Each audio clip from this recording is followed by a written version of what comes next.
Assalamualaikum warahmatullahi wabarakatuh. Halo teman-teman sekalian, kembali lagi dengan saya Muhammad Rehan Al-Munawar, eh, mahasiswa UIN Sultan Taha Saifuddin Jambi, Prodi Pendidikan Agama Islam. Pada kesempatan kali ini, pada video pembelajaran kita pada hari ini, kita akan membahas mengenai salah satu prinsip penting dalam ilmu usul fiqh, yaitu mengenai saduz zari'ah.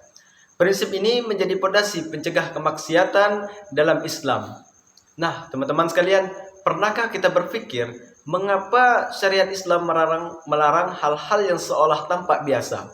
Misalnya, larangan seorang pedagang anggur menjual anggurnya kepada seseorang pembuat khamar, atau laki-laki dan perempuan berduaan yang bukan mahramnya. Ini semua berkaitan dengan prinsip saduz zari'ah. Menarik bukan? Mari kita perdalami lebih lanjut mengenai saduz zari'ah.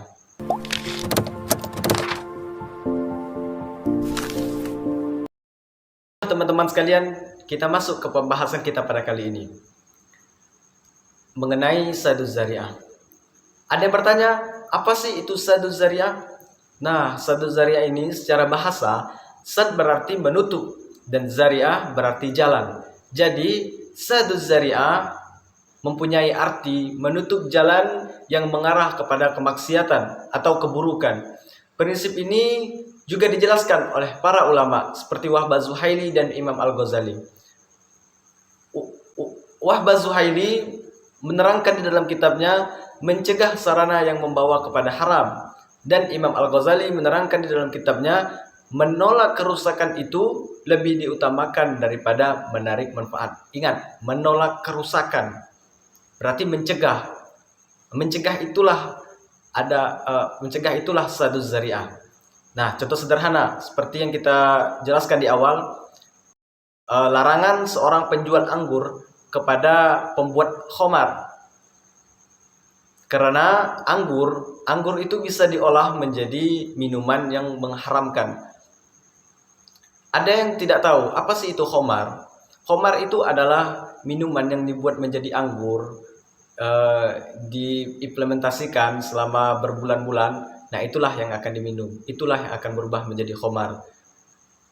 Sesuatu itu, khamar itu bisa menghilangkan akal, dan itu jelas haram hukumnya, dan juga sudah dijelaskan di dalam Al-Quran. Allah melarang, Allah melaknat orang-orang yang berjudi, meminum khamar dan lain sebagainya. Larangan menjual anggur kepada pembuat khamar. Nah, di sini akan menjadi pertanyaan, di mana letak saduz zari'ahnya? Ada yang bertanya, bagaimana kita seorang pedagang, kita tidak tahu orang itu pembuat khamar misal. Nah, di sini ada juga sering timbul pertanyaan, larangan itu timbulnya jika kita tahu.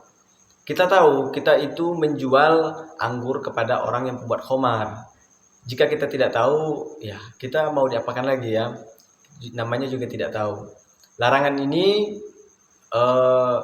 juga bertujuan untuk memutus pembuat khamar. Nah, karena khamar ini bisa merusak sistem organ tubuh manusia seperti akal, saraf dan lain sebagainya.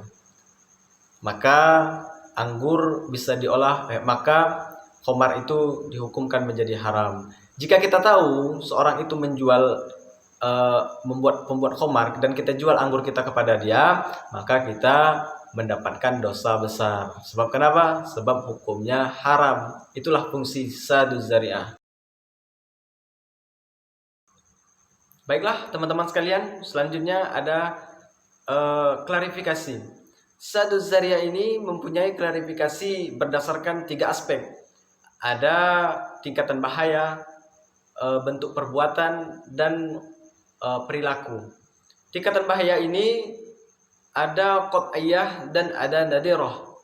Qat'iyah itu pasti haram, 90% risiko. Contohnya transaksi riba. Dan nadirah pula memiliki rendah atau mubah, misalnya menjual pisau untuk keperluan dapur. Nah, yang kedua ada bentuk perbuatan. Bentuk perbuatan ini juga ada tudaiyah dan fi'liyah. Ada secara langsung dan ada tidak secara langsung. Secara langsungnya apa? Atau tudaiyahnya apa? Seperti akhwan, berduaan, laki-laki dan perempuan berduaan yang bukan muhrim. Dan yang kedua tidak langsung atau fi'liyah, secara seperti menyebarkan ujaran kebencian kepada seseorang. Sering kita dengar itu seperti mengadu domba. Dan yang terakhir ada perilaku qat'iyah, berkaitan dengan akhlak. Misalnya menghibah, mengujar kebencian, sama seperti yang bentuk perbuatan tadi kepada orang, karena akan memicu permusuhan. Nah, contoh nyata yang dapat kita lihat pada zaman sekarang yaitu seperti larangan judi, karena bisa membawa pada kerusakan harta dan keluarga. Nah, ini yang menjadi problem sampai sekarang. Zaman sekarang, jika Anda mempunyai seorang teman bermain judi dan ia meminta Anda untuk mengisi dana, misal mengisi dana, jika Anda isi, maka Anda akan mendapatkan dosa atau haram Anda untuk mengisi uang kepada dana kepada teman Anda tersebut, karena itu sama saja dengan menyuruh teman Anda untuk bermain judi. Jika Anda tidak mengisinya atau Anda menentang teman Anda, maka Anda akan mendapatkan pahala. Itu sama saja dengan Anda memperbuat saduz zari'ah, yaitu mencegah daripada kerusakan. Karena judi itu dapat merusak semua pikiran, harta, keluarga, segala macam. Banyak contohnya pada zaman sekarang. Nah, selanjutnya timbul pertanyaan, bagaimana kedudukan saduz zari'ah dalam hukum Islam? Nah, pertama yaitu sumber hukum seperti Al-Quran, Sunnah, Ijma' dan Qiyas. Dan yang kedua, bagian dari muqasid syariah, yaitu melindungi agama, jiwa, akal, dan keturunan, serta harta.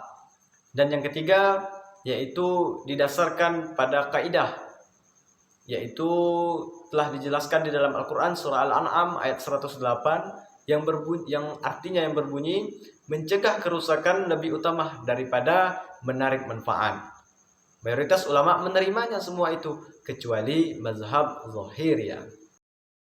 Nah, teman-teman sekalian, prinsip saduz zari'ah ini sangat relevan di era digital.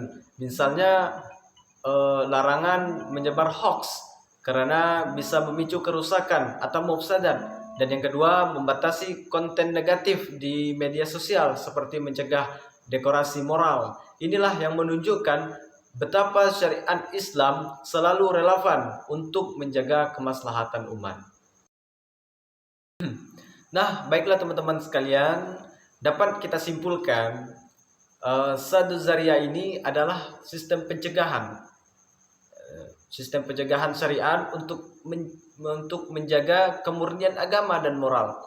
Tujuannya bukan membatasi, tapi melindungi kita dari dampak buruk. Maka amalkan prinsip saduz zari'ah ini dalam kehidupan kita sehari-hari. Teman-teman sekalian, demikianlah kesimpulan dari video pembelajaran kita pada kali ini mengenai saduz zari'ah. Saya harap teman-teman sekalian dapat mengamalkan prinsip saduz zari'ah ini di dalam kehidupan kita sehari-hari. Baiklah, saya tutup video pembelajaran kali ini dengan mengucap Alhamdulillah. Saya akhiri dengan kata Allahumma muwaffiq ila aqwamit thoriq. Wassalamualaikum warahmatullahi wabarakatuh.